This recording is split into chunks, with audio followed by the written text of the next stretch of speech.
Ya pemirsa, perusahaan induk jasa keuangan dan bank investasi asal Amerika Serikat JP Morgan Chase atau JPMC mengaku tertipu pasca mengakuisisi startup fintech bernama Frank. Wah, kok bisa perusahaan sekelas JP Morgan tertipu dan bagaimana modus operandinya? Mari simak ulasannya dalam Investor Kakap terjerat penipuan startup. Kita lihat ke slide yang pertama. Ya, dilansir dari Forbes pada Minggu 15 Januari, Frank diduga memalsukan jumlah penggunanya. Frank mengklaim memiliki 4,25 juta pengguna, padahal pengguna aslinya hanya sekitar 300 ribuan orang saja.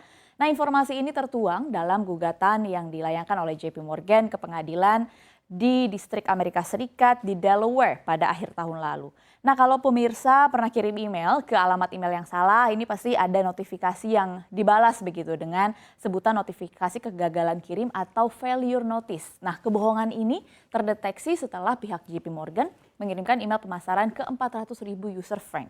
Namun ternyata 70% email tersebut dikembalikan oleh sistem. Sementara itu dilansir dari Forbes, diduga kecurigaan juga dipicu karena pihak JP Morgan sempat meminta detail menyangkut jumlah pengguna sebagai bagian dari pembahasan pengambil alihan.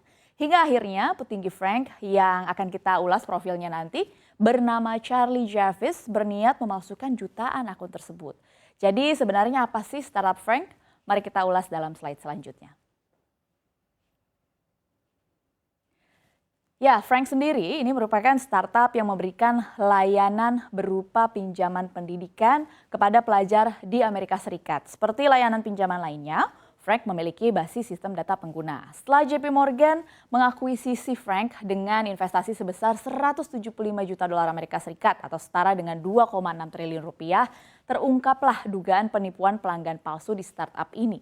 CEO Frank, Charlie Javis, dan juga rekannya yang bernama Amar disebut-sebut sempat meminta direktur teknik Frank untuk membuat detail pelanggan palsu. Setelah direktur tekniknya menolak, Javis kemudian diduga telah membayar 18.000 dolar Amerika Serikat atau sekitar 274,5 juta rupiah kepada seorang profesor ilmu data untuk membuat jutaan akun palsu menggunakan data sintetis. Pengacara Javis sendiri membantah tuduhan JP Morgan dan justru pihak Javis malah mengajukan tuntutan balik yang menyebutkan JP Morgan berusaha untuk merusak perjanjian akuisisi yang sudah disepakati. JP Morgan sendiri sudah menutup operasi Frank setelah gugatan ini dipublikasikan. Javis sendiri tetap bekerja sebagai direktur pelaksana yang mengawasi produk Frank setelah akuisisi dilakukan. Namun JP Morgan akhirnya menghentikan pekerjaannya pada bulan November. Proses hukum pun hingga kini masih berlangsung. Lalu sebenarnya siapa sih sosok direktur Frank bernama Javis ini? Mari kita simak slide selanjutnya.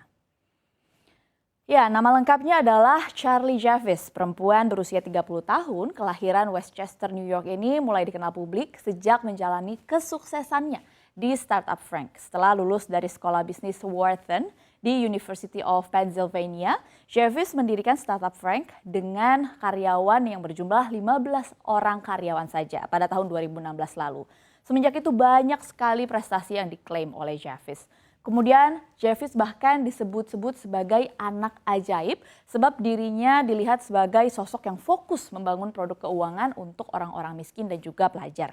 Bahkan pada tahun 2019, itu artinya pada saat Javis berusia sekitar 26 tahun, Javis masuk dalam daftar bergengsi Forbes 30 Under 30 kategori keuangan atau finance. Daftar ini merupakan daftar yang ditujukan bagi anak muda berusia di bawah 30 tahun yang dianggap memiliki kontribusi besar bagi masyarakat luas.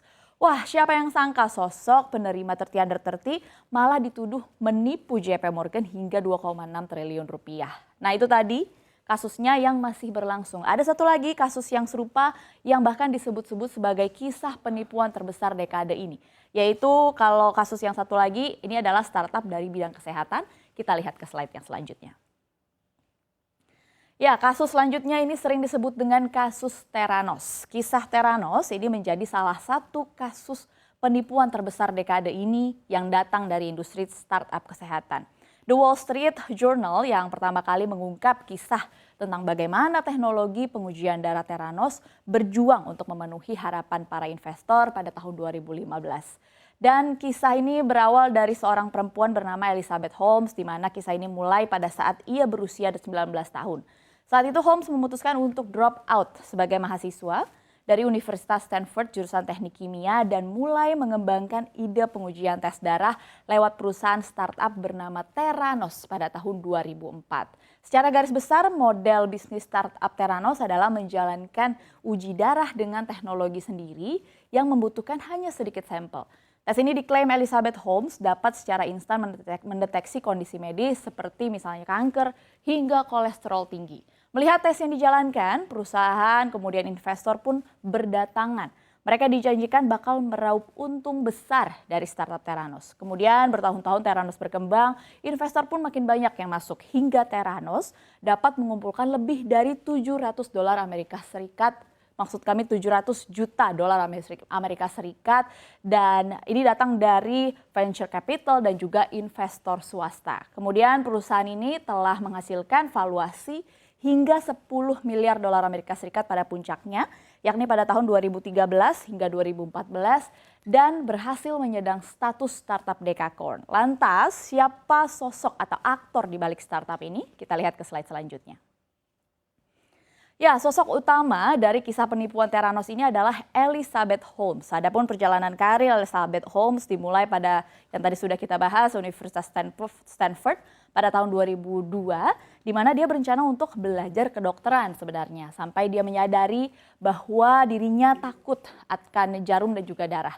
Melansir dari Business Insider, berawal dari kegelisahan Holmes akan jarum suntik, inilah yang akhirnya membuat dan menggerakkan dirinya untuk mengajukan sebuah paten perangkat medis yang dapat dipakai untuk memantau darah pasien dan memberikan obat sesuai dengan kebutuhan. Kemudian sebagai CEO perusahaan bernilai miliaran dolar, Elizabeth Holmes berada di puncak dunia. Bahkan Holmes mendapatkan predikat miliarder self-made wanita termuda di dunia versi Forbes dengan kekayaan bersih sekitar 4,5 miliar dolar Amerika Serikat.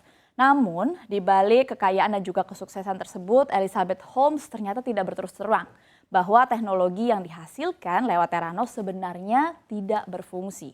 Bahkan kepala ilmuwan di Theranos dan salah satu karyawan pertama perusahaan tersebut bernama Ian Gibson sebenarnya sudah memperingatkan Elizabeth Holmes bahwa produk Theranos belum siap untuk diuji publik serta ada ketidakakuratan dalam teknologi tersebut.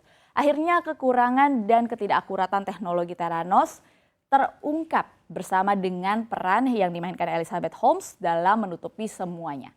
Theranos dan Elizabeth Holmes akhirnya didakwa melakukan penipuan besar-besaran. Perusahaan unicorn di Silicon Valley ini akhirnya terpaksa ditutup laboratorium dan juga pusat pengujiannya. Lantas bagaimana nasib Elizabeth Holmes selanjutnya? Kita lihat ke slide selanjutnya.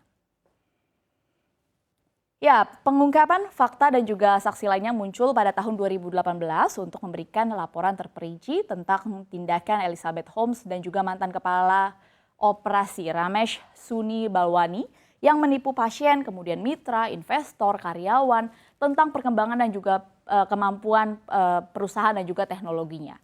Pendiri sekaligus CEO Theranos Elizabeth Holmes akhirnya dijatuhi hukuman penjara lebih dari 11 tahun. Kalau kita lihat dari dua kasus penipuan terbesar sepanjang masa ini ada sejumlah kesamaan di beberapa bagian. Yang pertama dilakukan oleh orang yang berusia tergolong muda, kemudian dilakukan oleh orang-orang yang sangat cerdas, memiliki akses pendidikan yang luar biasa baik, kemudian memiliki ambisi yang tinggi dan mengeksekusi ambisinya tersebut dengan cara yang manipulatif agar tujuan mereka bisa tercapai. Dan endingnya pun sama-sama di meja hijau dan tentu saja ini tidak untuk ditiru ya pemirsa.